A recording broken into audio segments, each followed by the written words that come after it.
the procedure which was followed by the Federal Republic of Somalia was not in compliance with the procedure which is within the treaty, because there is an act of parliament. So do we have the standing alone rules within the partnership? For example, in Burundi, members come from Burundi, the vast from Rwanda, from Uganda, from Kenya, from Tanzania. Do we have the rules of electing members of EALA? Uniform, which look like, for example, I can go and use the rules from Burundi. They are like the one from Rwanda. Do we have at least the rules which are uniform in electing members of EALA, in accordance with the act of EALA, which you are referring to? My lord, they are there. Every country has those rules. But they are not uniform. Each country has its own rules. Yes, they have their own rules, but there's some things are common in them. I wish I had the BL. Some things are common in them, but there are rules there promulgated by their parliaments and subsidiary legislations, or acts of parliament for election of EALA members into EAC. So have you, for example, even in the first instance division, have you submitted, for example, the rules from some countries to show that there are uniform rules which the Federal Republic of Somalia have not followed? I did not submit, but I mentioned in one of the paragraphs that they do not have rules like they are in other countries. And I mentioned the countries there. And for here in the appellate, have you referred to at least the rules? I've not referred to that one. Okay, sorry, Mr. Kumo, I want to revisit this question of hierarchy of the rules. Yes. When I look at Article 50, and actually the rule you are citing, I'm afraid I'm not seeing amplification. Actually, I'm seeing like constriction, yeah? In the sense that Article 51, in terms of elections, it says conducted in accordance with such procedure as the National Assembly of each partner state may determine. Yes, the treaty has left it to the National Assemblies of the partner states to determine how they will conduct those elections. Yes, now, this is like the constitution of the community. Yes. Any other law, including the laws of the EALA, which are inconsistent with it, are null and void. Now, we have a law that tells them you have to make rules. Doesn't that appear to constrict, does not appear to constrict Article 51? My lord, I don't think it constricts. It only tries to bring clarity. Yes. And I think this was the purpose of the enactment of that act. Having noticed there used to be a lot of issues. You have a copy of that act. Maybe we could read for us the preamble.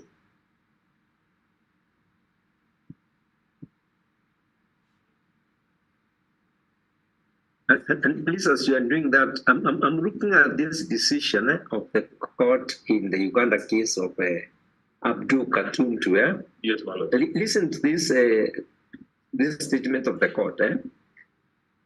That while Article 50 provides for the National Assembly of each partner state to elect 9 members of the EALA, it gives no directions on how the election is to be done, except for the stipulation that the 9 must not be elected from members of the National Assembly, and as far as feasible, they should represent specific groupings. Instead, it expressly left to the National Assembly of each partner state to demonstrate its procedure, to determine its procedure for the election, as was held in paragraph 2930 of Professor Anyang' Nyong'o's case. After the quotation of the court says, this is in recognition of the fact that each partner state has its peculiar circumstances to take into account.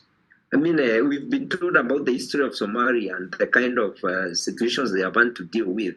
Surely the treaty appears to have been, did not actually want uniformity, because there are a lot of things in these countries that are not uniform. Yes, Manu. Yeah, for example, Somalia based under their Garo principles on clans. In some of our countries, that is not acceptable. Some of our countries, not on ethnic, but for them, it is based on their clans. It is acceptable. So it is why the treaty says such procedure as each national assembly may determine, because the National Assembly of Somalia, it is their clans. It stabilizes their country. If you go to Rwanda, it may not stabilize their country. If you go to Burundi, it may not stabilize their country, or to Urati. But it is how they found, based on their clans, it can stabilize their countries. So what we are saying is, the treaty provides for the procedure as each National Assembly may determine. So we are saying, if you can submit the act or the rule or the rules for the partner states, so that at least we can see when we be determining the application to see if there is at least those sort of uniformity. So you proceed with the. Okay, my lord, I undertake to supply that. Just to answer, my lord, there, realize that decision was held before 2011, before 2012, before this act came into place. Yeah, but the act appears to contradict the treaty. That's my fear. Yeah, the act has come in, but it appears to take away that fundamental reasoning in the treaty. Well, the treaty talks about procedure.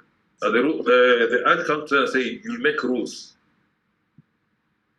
in conform with those procedures. And that is what we are saying for a case that those rules were not there. There were no propagated rules by the Republic of Somalia that will have been followed in these elections. Whatever was there was long before Somalia joined the EAC. Okay, right, that's all right. Okay. So my lord, I attempt to provide those.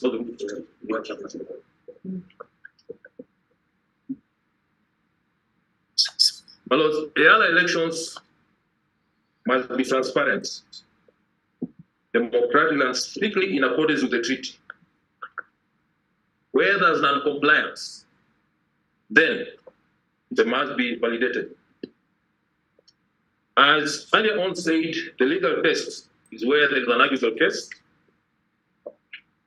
and where there is irreparable harm if a stay is not granted, it's and a balance of convenience. The first instance already found there are some illegalities, and the court cannot stay an illegality. Which paragraph of the ruling? The concluding paragraph. Yes. It says which says the election did not comply with the expected. Just refer to the paragraph of the ruling, so that it is. Not this is for the recording. The paragraph of the judgment of the ruling of the court.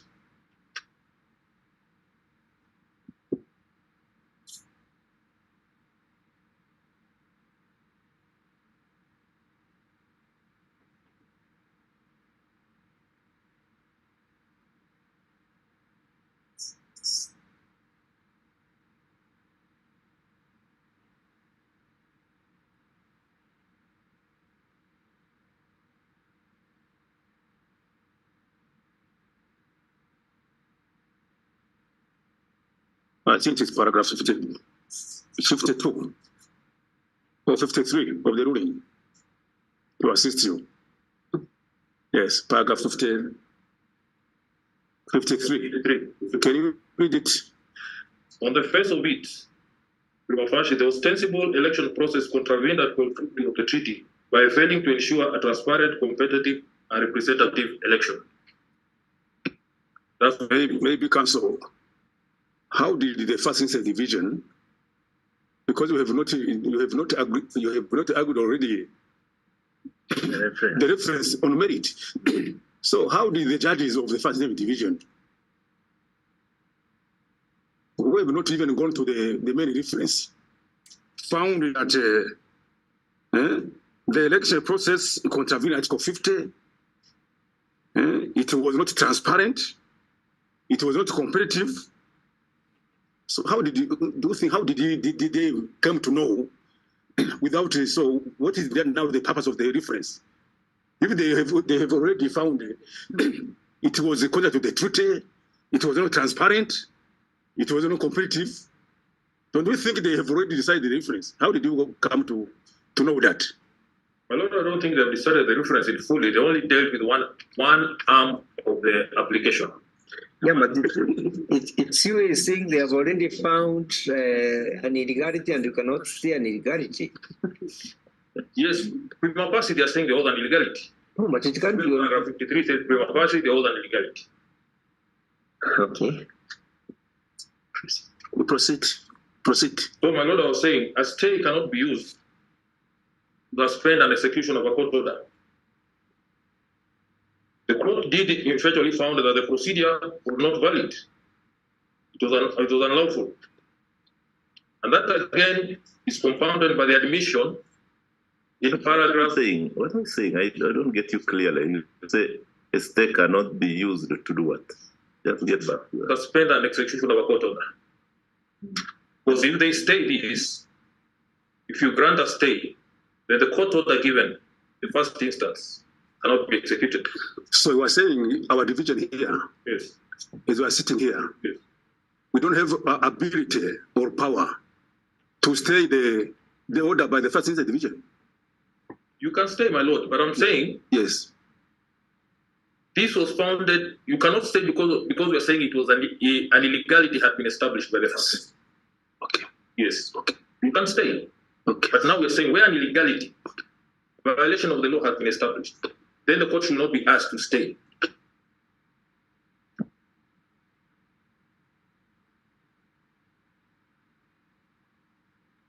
Doing so, my Lord, will be asking the court to preserve an illegality. There's clear procedure of the law which is settled.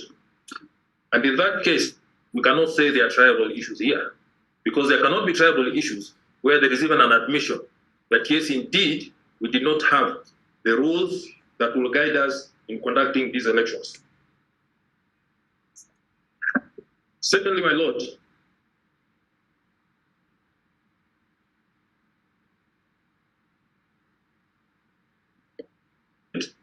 it will not render the appeal nugatory. But this appeal shall not be rendered worthless or illusionary by virtue of the execution of the decision in the first instance division. But the principle applies only where the subject matter will be destroyed or irreversibly altered. It cannot apply where the situation is irreversible, like in this case.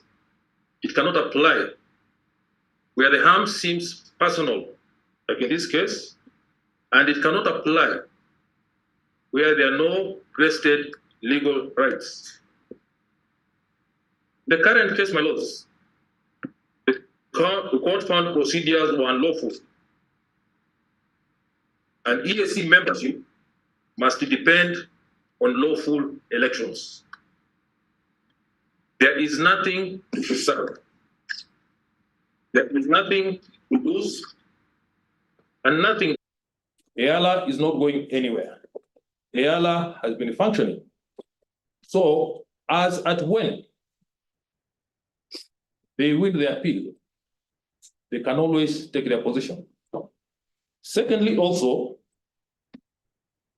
as we said earlier, it has taken the applicants over 1 year, 8 months to present their members to EALA.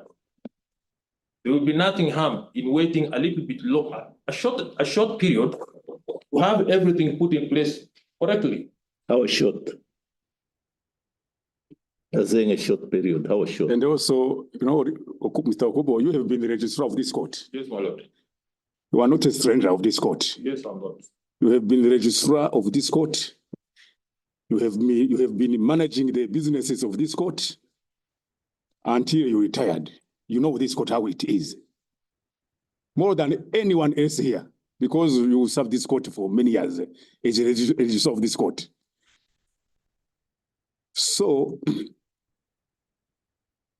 when you went to the first instance division, you filed 2 references in the first instance. Yes. Not only that, you also filed 2 applications prohibiting, the court prohibits the members from the Federal Republic of South Sudan, South Somalia, to be sworn in to become a member of EALA urgently. And the first division took an urgent measure to prohibit them to go to EALA. Now you are saying there's nothing urgent because EALA has been there and it is there to remain there. Now that you got the injunction from the first instance to stop them to be in EALA, it is not urgent for them. And paragraph 30 of the affidavit in reply, Ambassador Mohamed says the Federal Republic of Somalia is not serious. Paragraph 30 of the affidavit in reply, they say the Federal Republic is not serious. Because if they were serious, it is say this, that the reform was certified urgent, and if the applicant was serious, which means it is not serious, they would have been seeking for the listing of the main reference for hearing and not filing for a stay, which in effect has frozen the reference. And for us, as we said, we made this session extraordinary because we thought it is urgent. As also you thought it was urgent in the first instance. So now we are saying EALA has been there. So because the first instance said that pending the hearing determination, let these people not go to EALA until the reference is completed. And maybe an appeal also is completed. So do you think really, because the EALA is there, it is not, there is nothing urgency? My Lord, if you look at that order of the first instance, it even say that matter in the first instance should be listed on priority. So in other words, it is urgent. It is urgent. What I'm saying here was not urgent. Yes. Was this stay, the application for stay. So our application here. To me, for us as yes. my clients, it's not urgent. Okay. We should have proceeded. Okay. With the first instance where even the court directed that it should be had on priority. So I was saying the Attorney General of the Federal Republic of Somalia is not serious. That is the contention of my clients. So because remember also, my Lord, I think you know they say it is from your advice. Yes. They say from the advice from you, the Federal Republic of Somalia is not serious. Because if they were serious, they would have gone to follow with the reference, not that this one. As a council. Yes, my Lord. And you are also an East African. Yes, my Lord. And you are an advocate. Yes, my Lord. Senior advocate. Yes, do you think the Federal Republic of Somalia, by filing this application, are not serious from you? For me, they are not serious. Okay. Yes.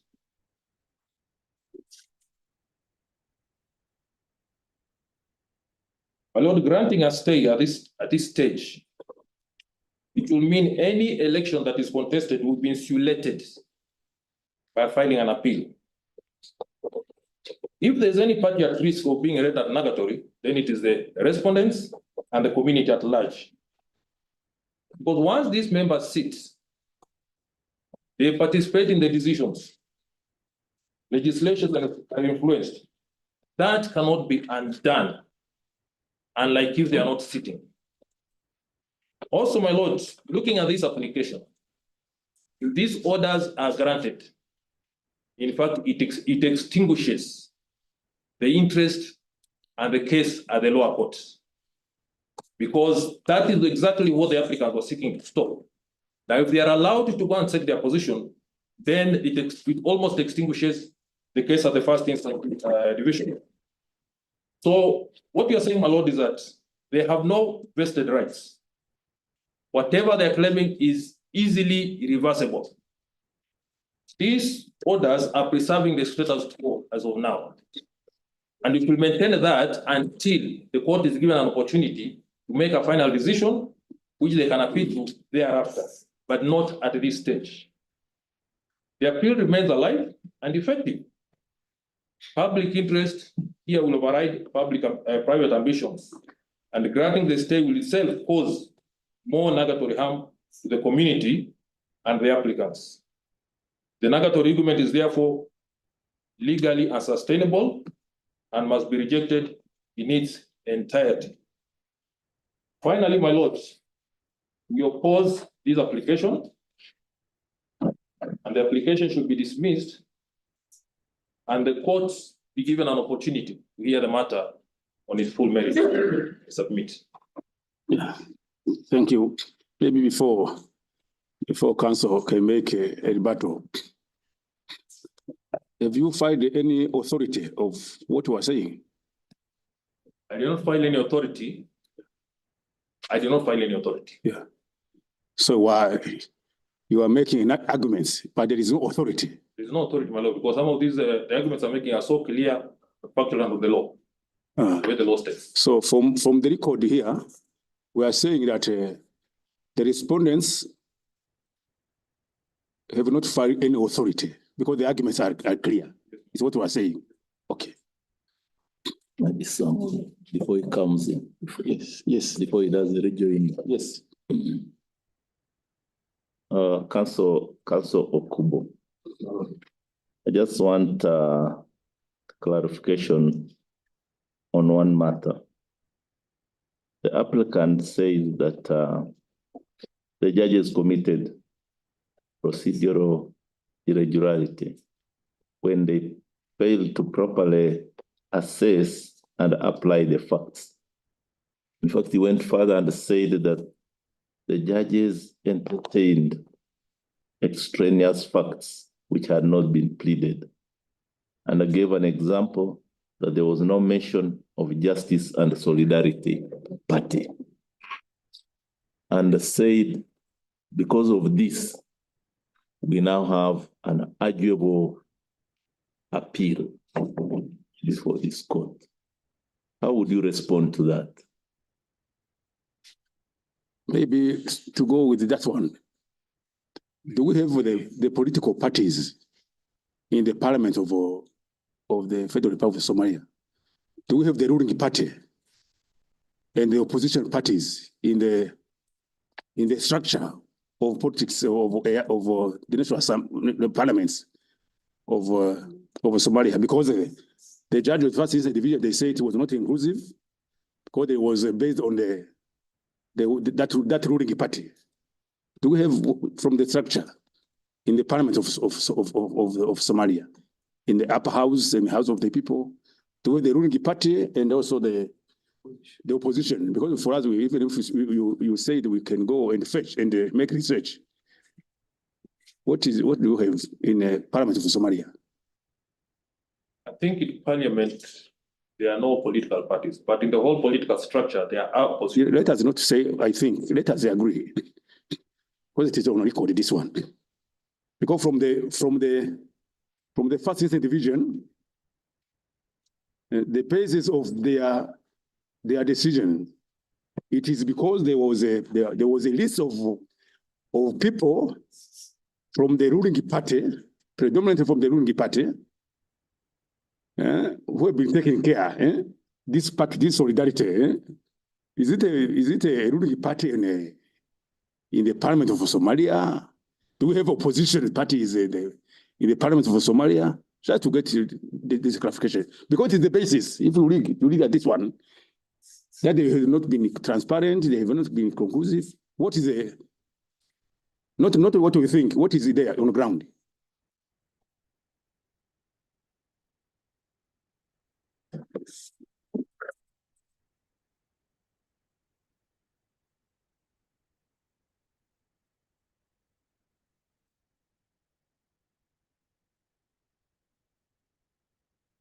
Can we ask order from the court? Yes.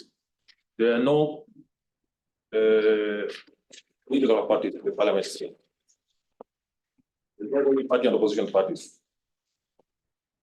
So from the record, we are saying, and also you were consulting with the respondents. Just seeking a clarification. Yes. So I can now get from the clarification we got from the respondents, who are very senior people. So I'm saying there is no ruling party within the parliament of Somalia, There are no political parties in the parliament of Somalia. Parliament, there are no political parties. Okay, okay. So the judges of the first instance who were talking about this, what's your view on that then? Because the applicant is saying this was extraneous, the judges had, and they went into matters that had not been pleaded. Would you be agreeing with that? I will not be agreeing with that statement. I think the judges considered the facts properly, and they had a duty to find out maybe what is there. They have done that, but I think they consider the facts. But you are saying there are no parties. Yes, in parliament, there are no parties. Though in the whole political structure, there are different parties. Yes, surely, but Mr. Okubo, under Article 50, we are talking about the various political parties represented in the National Assembly. Yes, my lord. The court itself now referred to political parties, but now the reality which even your clients are accepting is actually there are no political parties. Yes, my lord. That's correct. So that the ruling of the first instance division is founded on statement that is factually not correct. Right? It is the ruling of the first instance division is founded on statements that are factually not correct. Your findings, my lord. No. From your own. Let us get order to this court. We are making the. You can assist us to make that decision. And you know, you are in East Africa, Mr. Okubo. Yeah. You are in East Africa like the other Somali people, the Burundian people. And this is the final court. We are also a correctional court. Don't lose sight of this on this one. And also as a lawyer, don't be ashamed of telling the truth. It is what makes us what we are. So we are saying the first instance division went further, and they found there are political parties in the Federal Republic of Somalia when there are no political parties there. They say there is a ruling party in the Federal Republic of Somalia, and from the bar you say there is nowhere. It is not there. They say the process was not inclusive because they didn't put other. So it is not there. So let us agree. Let us agree that at this juncture, let us agree that the decision from the first division was based on facts which are not true within the structure of the Parliament of Somalia. There are no political parties there. There is no Rungi party. There are no opposition parties. That's the facts. Let us agree on that one, and then we proceed. Yes. You agree to that? I agree with that, my lord. How will that then impact you opposing this application? Because that becomes an arguable matter. Yes, my lord, I don't think it is the only matter that tilt the application of the applicants. There are other matters also. Okay. Yes, let us get a reply from the council. Thank you, my lord. I'll also keep it short. Yeah, keep it short. Thank you. On the first question, yes, just emerging from what my learned colleague has submitted on, Article 50 of the treaty specifically requires parties which are represented in the National Assembly to be included in the elections. But where a political party is not a member of the assembly, is not represented, even if it's not a situation like Somalia where there are no political parties, the very first instance division already gave a decision in the decision of Anthony Kalis Mkomi versus the AG of the Republic of Tanzania, and specifically at page 75 of our authorities. Paragraph 72, the first instance court asked itself, the other issue arising from the reference and submission is that of Tadea, which has no representation in the National Assembly, but was allowed opportunity to field a candidate.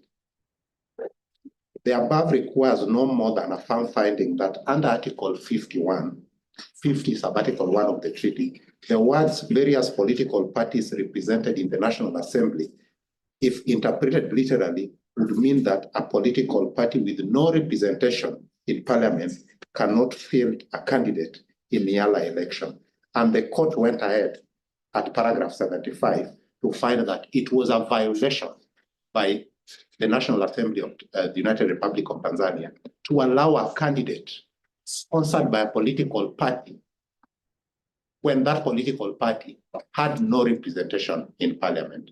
And it is a sharp contrast with what then we find in the ruling we are challenging today, where on the other hand, the first instance division is saying your division, your elections were not inclusive because you did not include political parties, which political parties are not represented in the National Assembly, my lord. My lord, the second issue my colleague raised was that the harm that is being suffered and will be suffered by the applicant, being the Federal Republic of Somalia, is one, reversible, and two, personal in nature. I was waiting to hear what my learned senior was going to say, how to reverse that harm. I did make a case before you added about what that harm is, and that it is not reversible.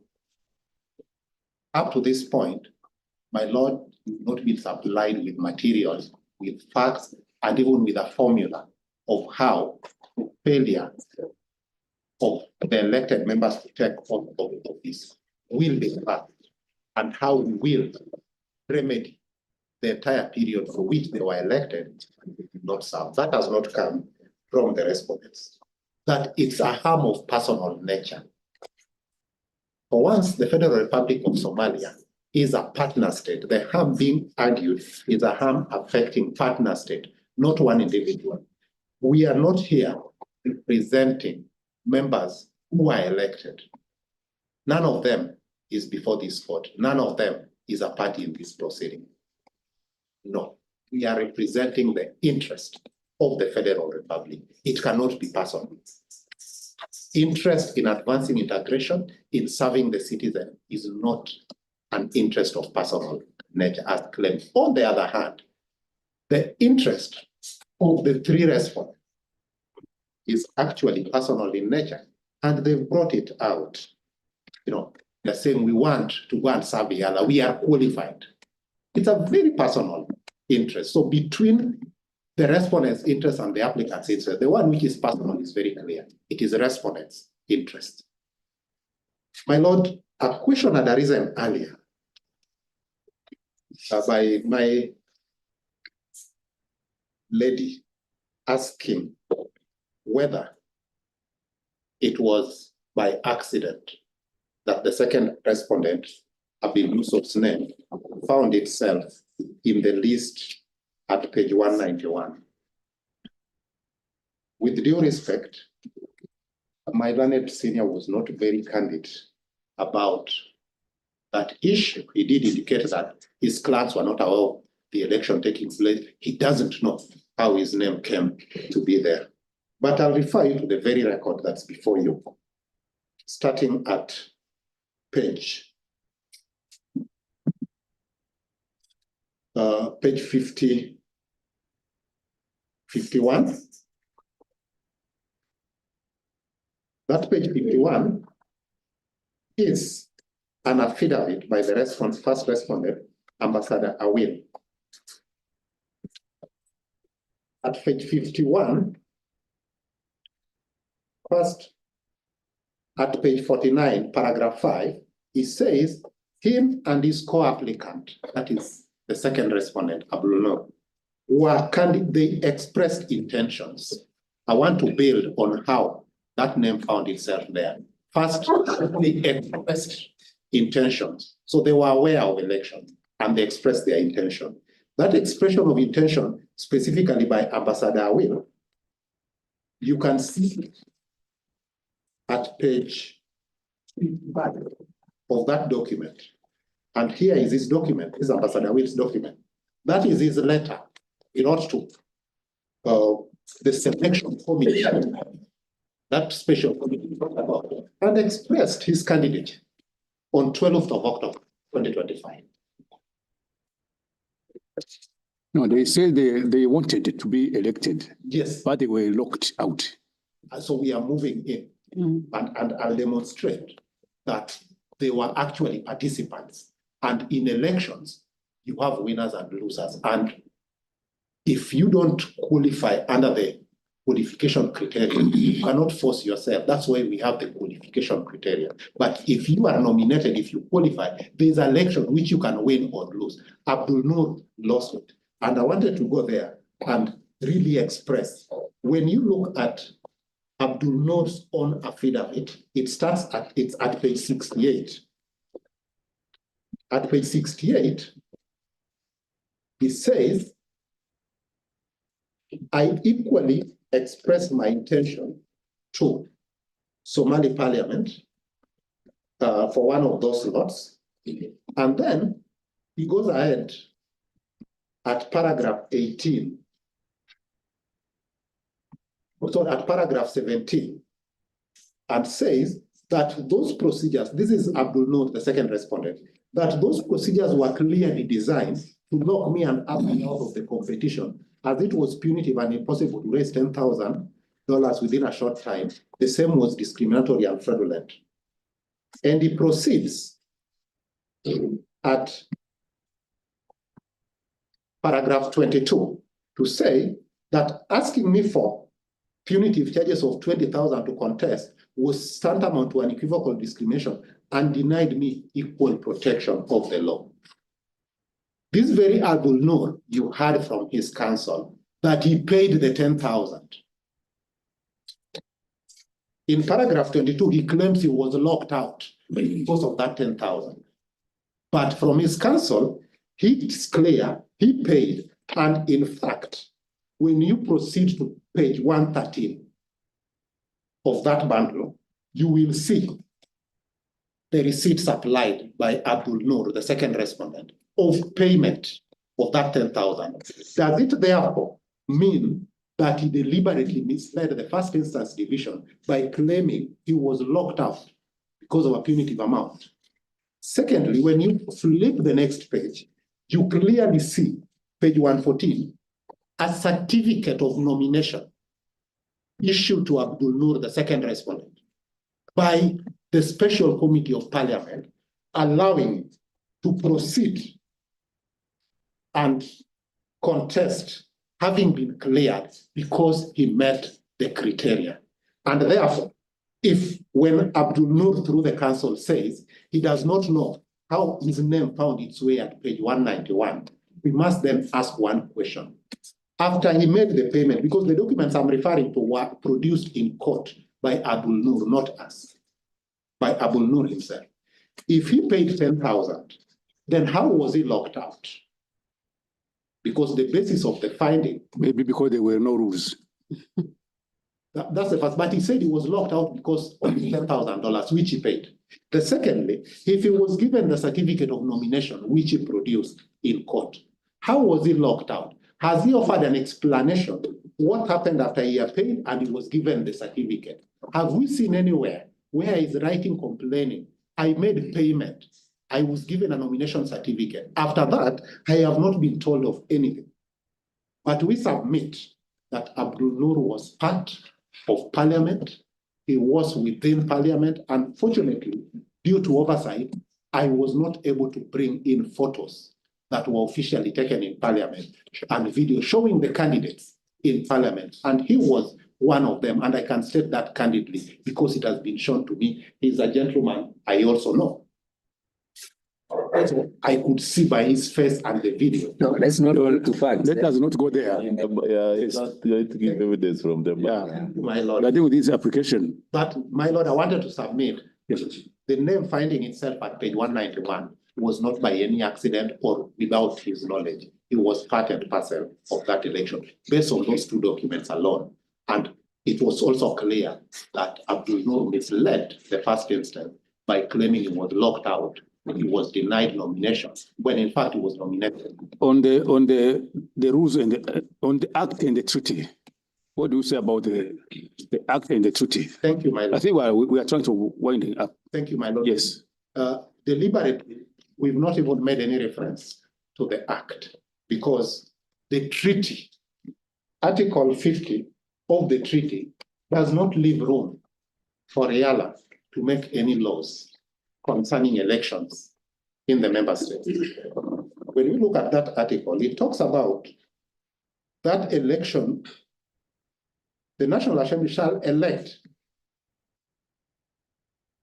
in accordance with such procedure as the National Assembly of each sister state may determine.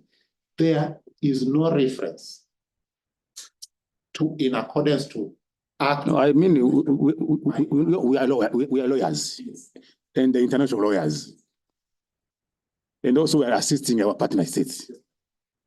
On the hierarchy of laws, as we have been, the Vice President said, the Act of Parliament and the treaty. What do you think? We are all lawyers. As a senior counsel, what do you think?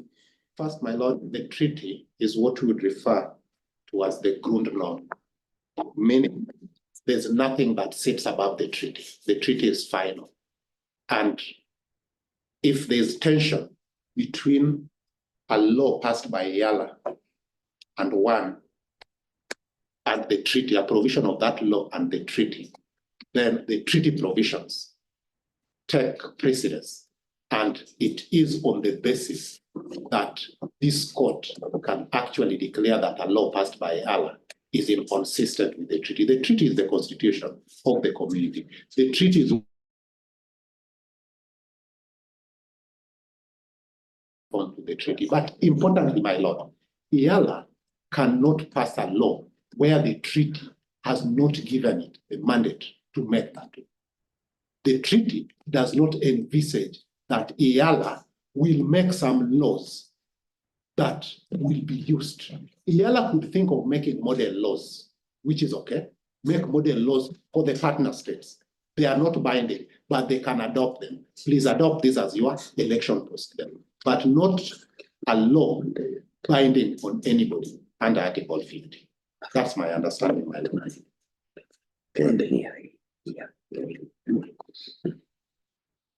And my lord, finally, my learned senior had attempted to differentiate between what he calls matters that are arising before elected members take oath and those that arise after they've taken oath.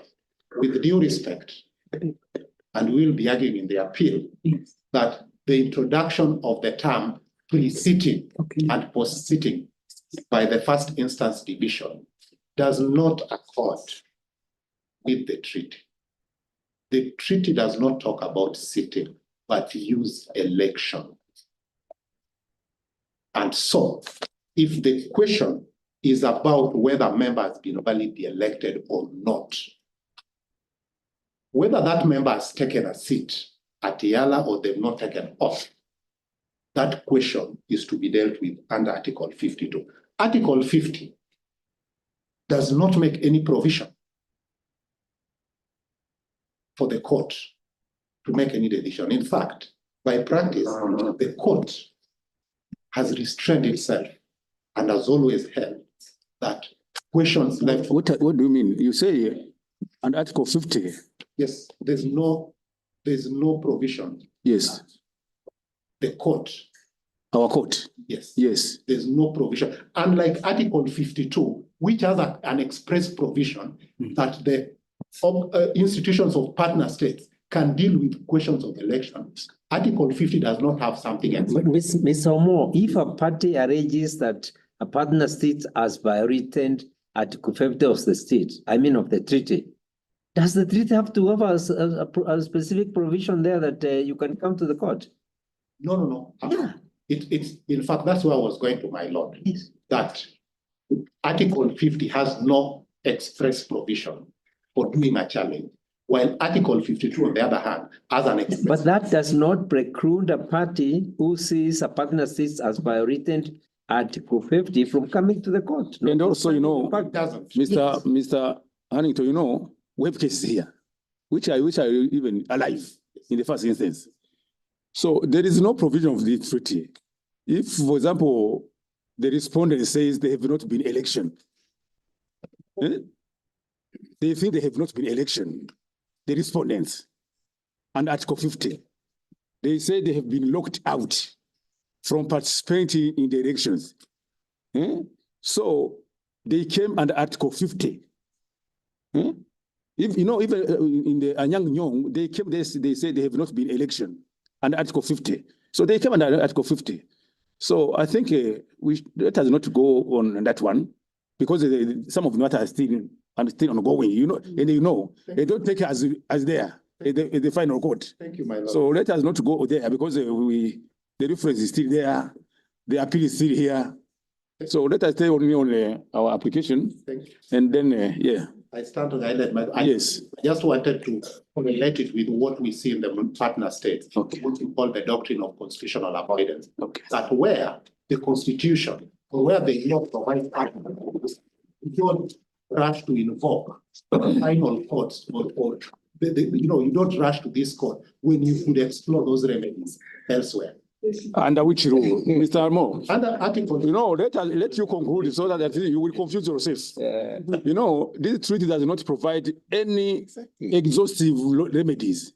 So the people, they have their right to directly come to here, this court. Well, and you know it, you have been here. well guided, my Yeah, so. And that completely should put to the rest the doctrine of avoidance. most obliged. There's nothing there that tries us, requires us to avoid interpreting and applying the treaty. Most obliged. That's what you're supposed to do. Most of Yeah.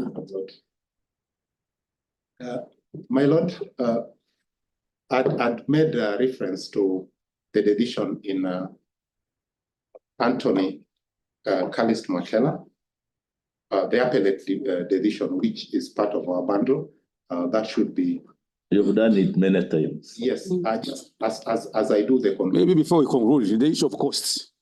You know, we are trying to conclude. Yes, my lord. Yes, let us just go on the issue of costs. I do believe Yeah. that at this stage, because this is a very interlocutory application, Yeah.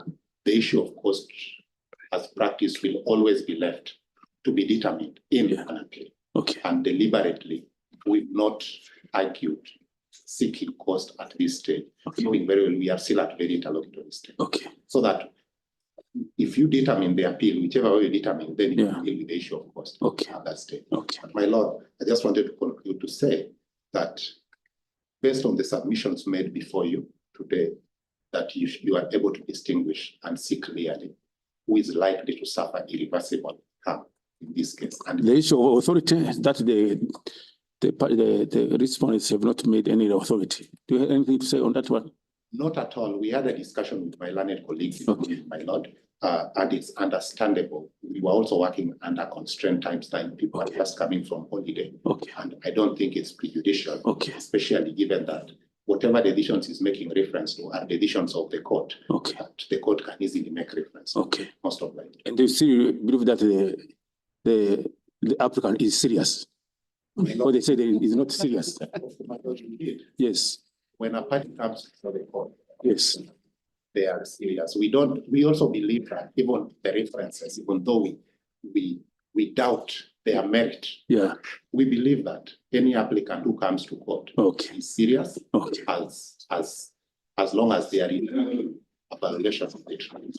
We are serious. Okay. That we are serious to the extent we are asking that we be allowed to it's really, really oppressive and punitive, Yes. and hindering the execution of public goods, so that things can move with clarity. Okay.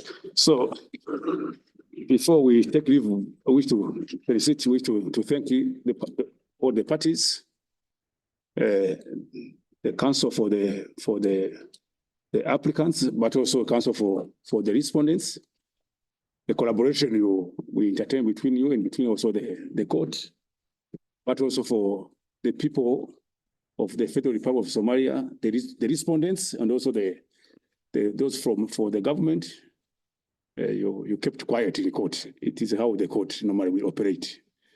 So thank you so much. As we said, we wish you well in your country, peace and security in your country. and also you to continue believing in our court. This is our court. This is our court. It operates as an international court, not a national court. Some of the behaviors you found in your national courts, you should not believe they are found here. This is very important to the parties. That is an international court created by yourself.